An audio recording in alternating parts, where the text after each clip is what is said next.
Exodus chapter 16. And they took their journey from Elim, and all the congregation of the children of Israel came unto the wilderness of Sin, which is between Elim and Sinai, on the 15th day of the second month after their departing out of the land of Egypt. And the whole congregation of the children of Israel murmured against Moses and Aaron in the wilderness. And the children of Israel said unto them, Would to God we had died by the hand of the Lord in the land of Egypt, when we sat by the flesh pots, and when we did eat bread to the full, for ye have brought us forth into this wilderness to kill this whole assembly with hunger. Then said the Lord unto Moses, Behold, I will rain bread from heaven for you, and the people shall go out and gather a certain rate every day, that I may prove them whether they will walk in my law or no. And it shall come to pass that on the 6th day they shall prepare that which they bring in, and it shall be twice as much as they gather daily. And Moses and Aaron said unto the children of Israel, At even, then ye shall know that the Lord hath brought you out from the land of Egypt. And in the morning then ye shall see the glory of the Lord, for he that heareth your murmurings against the Lord. And what are we, that ye murmur against us? And Moses said, This shall be when the Lord shall give you in the evening flesh to eat, and in the morning bread to the full. For that the Lord heareth your murmurings, which ye murmur against him. And what are we? Your murmurings are not against us, but against the Lord. And Moses spake unto Aaron, Say unto all the congregation of the children of Israel, Come near before the Lord, for he hath heard your murmurings. And it came to pass, as Aaron spake unto the whole congregation of the children of Israel, that they looked toward the wilderness, and behold, the glory of the Lord appeared in the cloud. And the Lord spake unto Moses, saying, I have heard the murmurings of the children of Israel. Speak unto them, saying, At even ye shall eat flesh, and in the morning ye shall be filled with bread, and ye shall know that I am the Lord your God. And it came to pass that at even the quails came up and covered the camp, and in the morning the dew lay round about the host. And when the dew that lay was gone up, behold, upon the face of the wilderness there lay a small round thing, as small as the hoarfrost, on the ground. And when the children of Israel saw it, they said one to another, It is manna, for they wist not what it was. And Moses said unto them, This is the bread which the Lord hath given you to eat. This is the thing which the Lord hath commanded. Gather of it every man according to his eating, an omer for every man according to the number of your persons. Take ye every man for them which are in his tents. And the children of Israel did so, and gathered, some more and some less. And when they did meet it with an omer, he that gathered much had nothing over, and he that gathered little had no lack. They gathered every man according to his eating. And Moses said, Let no man leave it until the morning.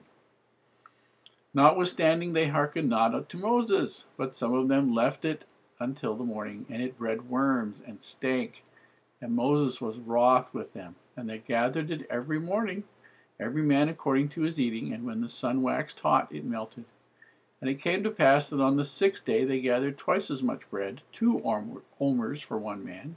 And all the rulers of the congregation came and told Moses. And he said unto them, This is that which the Lord has said. Tomorrow is the rest of the holy Sabbath unto the Lord. Bake that which ye will bake today, and see that ye will seethe, and seethe that which ye will seethe, and that which remaineth over lay you up to be kept until the morning. And they laid it up until the morning, as Moses bade, and it did not stink, neither was there any worm therein.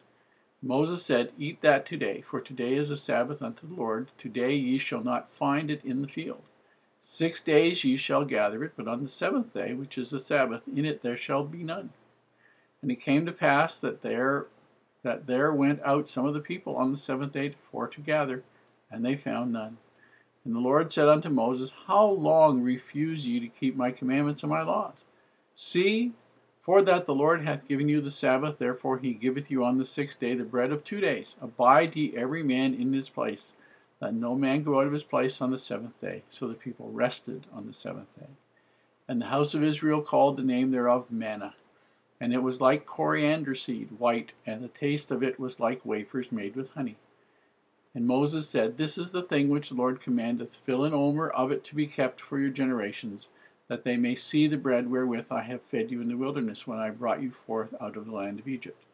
And Moses said unto Aaron, Take a pot, and put an omer full of manna therein, and lay it up before the Lord to be kept for your generations.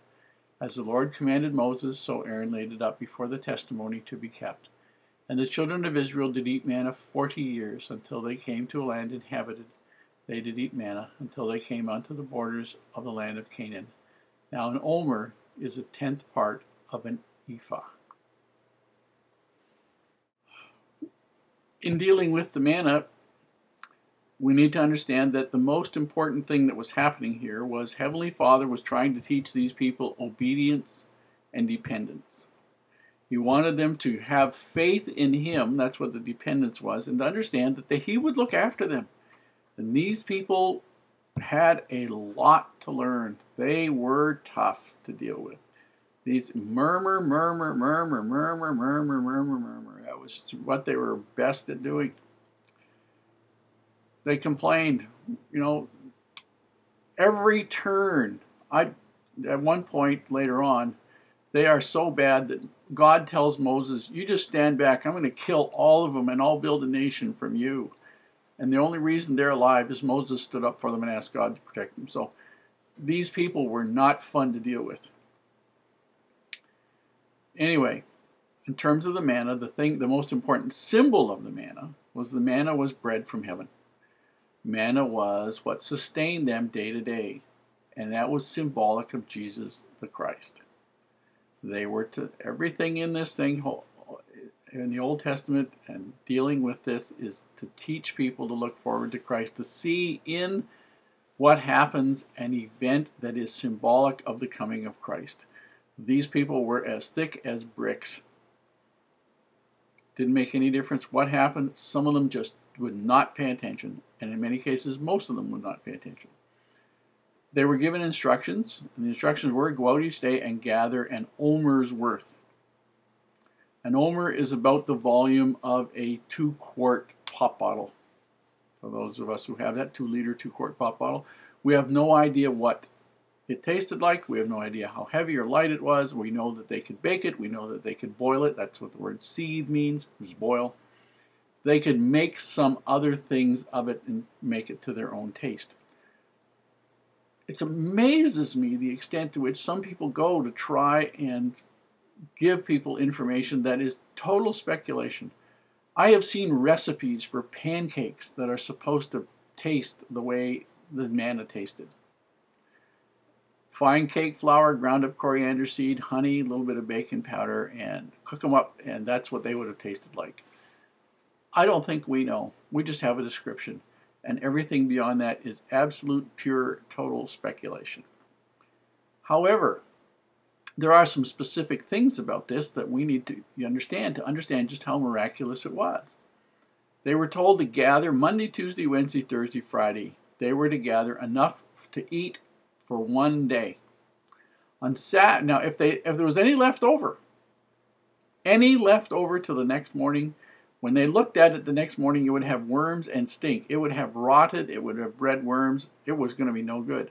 Interesting thing, however, was that on Saturday, the day before the Sabbath day, they would gather 2 days' worth.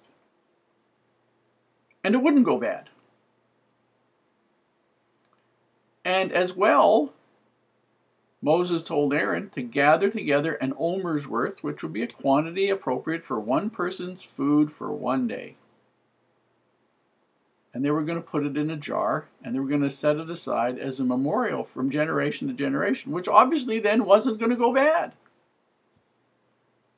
Pretty miraculous stuff.